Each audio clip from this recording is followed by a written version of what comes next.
After 5 years at Mercedes, Valtteri Bottas will drive for Alfa Romeo this year. He has already spoken about how the single-year contracts at Mercedes were like a knife to the throat. He has now expanded on that while appearing on Supla's podcast. I'm your host, Dillon Shelley, and first up on Formula World, Valtteri Bottas takes another dig at Mercedes. Bottas began by reminiscing about the Lewis Hamilton-Nico Rosberg rivalry at Mercedes. I remember Lewis and Nico fighting very hard with each other, and it even became a bit political. He then suggested that he can now relate to Nico. But when I arrived at Mercedes, I wondered why Nico suddenly stopped, but now I can identify with him. I can say from experience that it's not easy. If you feel like there is a knife in your throat, then the mind doesn't always work correctly. He then responded to whether he left Mercedes for his mental well-being.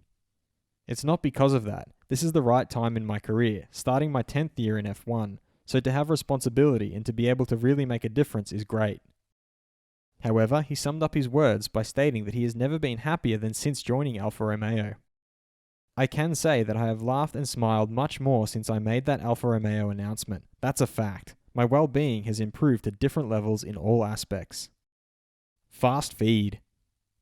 McLaren's Daniel Ricciardo suggested that obviously the Formula 1 cars have looked like dragsters for years. They will now look more like Formula 2 cars with significantly lower tails. I really hope it's going to be a new era for Formula 1. It's been an incredible season, but there are still circuits where it's very difficult to follow and overtake. I hope that will be different with the new cars. In Formula 2 we see quite exciting races. Of course, all the cars are the same there, but I think some of the rules could help Formula 1 with its problems. Red Bull team principal Christian Horner feels that at the end of the day, it's a sport. We're not saving lives. It's hard and competitive, but I think in the end, there should always be respect. He also stated that we've seen Max Verstappen turn from a teenager into a young man. Given how he drove last year, it's completely deserved that he became champion. Charles Leclerc has divulged that his father introduced him to motorsport, so I don't know if I would have become what I am if it weren't for him.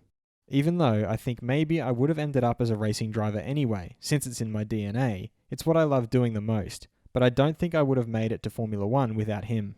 Reigning Formula E champion and Mercedes reserve driver Nick de Vries is not concerned about being a possible replacement for Lewis Hamilton if he were to retire. Mercedes have confirmed that they will officially unveil the W13 in a special digital launch event from Silverstone on February 18th. Both drivers will conduct virtual media interviews before the new car is put through a shakedown program at the circuit. Did Max Verstappen deserve to win the 2021 championship based on his performance throughout the season? Head over to my community page to vote in the poll and let me know what you think in the comments. And if you liked this video, feel free to subscribe and check out my others for all the latest in the world of Formula 1.